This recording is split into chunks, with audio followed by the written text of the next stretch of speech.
ये शुरू हो गया।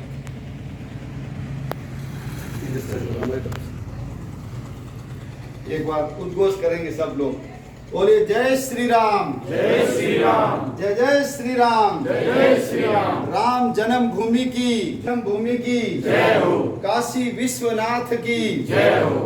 भव्य मंदिर भगवान राम के गोलोक में चले जाने के बाद उनके पुत्रों ने यानी लव और कुश ने बनाया। कालांतर के अंदर जब विक्रमादित्य वहाँ के राजा बने तो उन्होंने उनका वापस जीर्णोद्धार करवाया और विदेशी लोग जब भारत में आने लगे तो 1528 में बाबर भारत में आया और उसने उस भगवान राम के मंदिर को तोपें लगा करके उसको तोड़ा। तब से लेकर के आज तक हमने कुल 76 लड़ाइयाँ लड़ी है। बाबर के समय 4 लड़ाइयाँ हुई, हुमायूं के समय 10 लड़ाइयाँ हुई, अकबर के समय 20 लड़ाइयाँ हुई, औरंगजेब के समय 30 लड़ाइयाँ हुई, अवध का जो नवाब था सादत अली उसके समय 5 लड़ाइयाँ हुई और वाजिद अली जब नवाब बना उस समय 4 हुई और अंग्रेजों के समय 3 हुई। कुल मिलाकर के ऐसी 76 लड़ाइयाँ और अभी जिस लड़ाई को हमने जीता है वो अपनी 77वीं लड़ाई थी। 1984 में राम जन्मभूमि मुक्ति यज्ञ समिति बनी, राम जानकी रथ यात्राएं और गंगा जल रथ यात्राओं से पूरे भारत के अंदर जन जागरण हुआ। 1989 के अंदर रामशिला पूजन हुआ और उसी रामशिला पूजन में जो ईंटें पूजित हुई थी वो वहाँ गई और 9 नवंबर 1989 को राम मंदिर का शिलान्यास किया गया। शिलान्यास जिस समय हुआ उस समय भारत के अंदर राम मंदिर की शिला रखी जा रही थी, लेकिन जो जर्मनी है उसके 2 टुकड़े कर दिए थे। बर्लिन के अंदर दीवार बना दी गई थी, उस दीवार को तोड़ करके लोगों ने एक कर दिया। यानी भगवान राम का जो मंदिर था वो बर्लिन की घटना से यदि जोड़ा जाए तो वो एकीकरण का एक प्रतीक बना और भारत के अंदर भी राम मंदिर हमारे राष्ट्र मंदिर का भव्य निर्माण का वो शुभारंभ था। उसके बाद और उसकी जो नींव रखवाई वो किसी शंकराचार्य से या महामंडलेश्वर से नहीं रखवाई।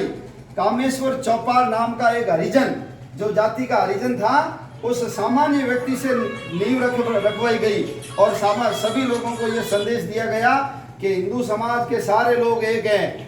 हिंदवः सोदरा सर्वे न हिंदू पतितो भवेत्, मम दीक्षा हिंदू रक्षा, मम मंत्र समानता। वार्ताओं के दौर चले लेकिन मुसलमानों के कट्टर रवैये के कारण कोई निराकरण नहीं निकला। परिणाम स्वरूप 1990 का दिन तय किया गया।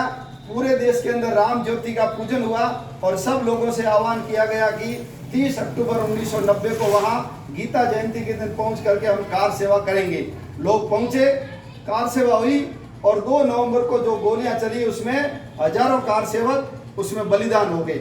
ये जो अभियान चला और कुल मिलाकर के इन 76 लड़ाइयों में और हमारी 77वीं लड़ाई के अंदर 3.5 लाख लोगों का बलिदान हुआ। आज अपन ये जोधपुर जिला और जोधपुर जिले की ये जो लूणी तहसील है और इस लूणी तहसील में ये जिसके घर है वो बालाराम जी, ये जो अभियान है इस अभियान में काम करते हुए काल के ग्रास बन गए, दुर्घटनाओं के शिकार हो गए, जिनके परिवार के ऊपर बड़ी विपत्ति आई।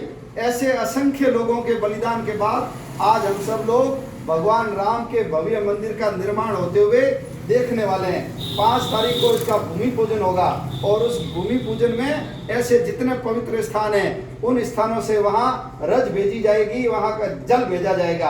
आज जो राम मंदिर के लिए बलिदान हो गए वो स्थान, उनका घर तो वास्तव में मंदिरों से भी ज्यादा पवित्र है। वो स्थान ये जितने जितने बड़े मठ वगैरह बने हुए हैं उनके स्थानों से भी ज्यादा महत्वपूर्ण है। क्यों? क्योंकि यही लोग उस राम मंदिर के नींव के अंदर सोए हैं, तब जाकर के ये भव्य भगवान राम का मंदिर निर्मित होते हुए हम सब लोग देखने वाले हैं। इसी कड़ी में आज बालाराम जी के घर से ये पवित्र रथगण, जहाँ बालाराम जी का बचपन बीता, उन्होंने अपनी पूरी जवानी लगाई, यही उनके पैर पड़े हैं और उनके पैरों से जो पवित्र की हुई मिट्टी है वो मिट्टी आज हम लोग यहाँ से अयोध्या भेजेंगे और जो 5 तारीख को भूमि पूजन का कार्यक्रम होगा उसके अंदर इस मिट्टी का समर्पण किया जाएगा। आज उनकी बालाराम जी की धर्मपत्नी हमारे साथ है, पूरा जीवन उनका पति के वियोग में कैसी कठिनाई से निकला होगा, इसका हम कल्पना करते हैं तो हमारे मन में सिहरन और रोंगटे खड़े होते हैं। लेकिन जो परमात्मा का काम करता है उनके साथ परमात्मा हमेशा बना रहता है। जिन जिन लोगों ने विरोध किया था, आज हम देख लें उनकी क्या स्थितियां हो गई है। वो उनकी हालत खराब हो गई है, उनको कोई पूछने वाला नहीं। पार्टियों के अंदर उनकी इज्जत खराब हो गई है। और जिन जिन लोगों ने विरोध किया था उनकी आज हालत खस्ता है, उनकी पार्टियां मरणासन पहुंच गई है। लेकिन जो लोग मर गए वो आज तरक्की करके ऊंचे पहुंचे हैं। आज उनकी धर्मपत्नी और इनके जो दोनों बालक हैं, दोनों बच्चे हैं, इधर ये हनुमान जी हैं और इधर अपने बद्री जी है, ये दो बालक इनके, और बालाराम जी की धर्मपत्नी।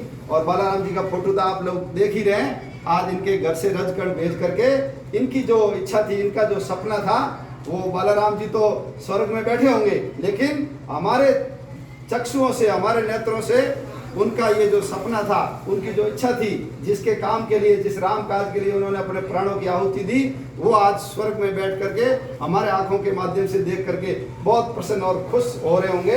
आज उसी कड़ी में हम यहाँ से मिट्टी पवित्र रजकण भेजने के लिए इकट्ठे हुए। परमात्मा हम सब लोगों को शक्ति दे और भारत पुनः ऐसे लोगों के बलिदान के कारण ही आगे बढ़ाए और आगे बढ़े, विश्व गुरु बने, देदीप्यमान हो, दुनिया के अंदर भारत का नाम हो। अब लक्षण दिख रहे हैं, तो उसी कड़ी के अंदर आज ये जो कार्यक्रम हुआ है उसमें हम सब लोग इकट्ठे हुए हैं। आप सब लोग धर्म के साथ रहें। हम यदि धर्म के साथ रहेंगे तो धर्म हमारे साथ रहेगा।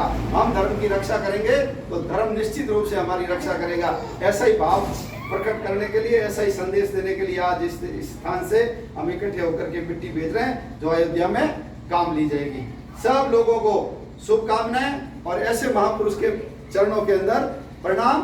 भगवान हमको शक्ति दे और ऐसे ही देश के लिए समर्पित होने वाली जो मालिकाएं वो लगातार चलती रहे, तभी हम सुरक्षित रहेंगे। और इन्हीं लोगों के कारण ही भारत आज इतने लाखों लोगों के बलिदानों के कारण ही आज जीवित रहा है। ये कड़ी और ये माला बनी रहे, ऐसी परमात्मा हमको शक्ति दे। इन्हीं शब्दों के साथ सभी को जय श्री राम। भारत माता की जय। भारत माता की जय। मैं बोलूंगा बालाराम जी, आप बोलेंगे अमर रहे बालाराम जी, अमर रहे शहीद बालाराम जी, अमर रहे बलिदानी बालाराम जी, अमर रहे। जय श्री राम। जय श्री राम। जय श्री राम।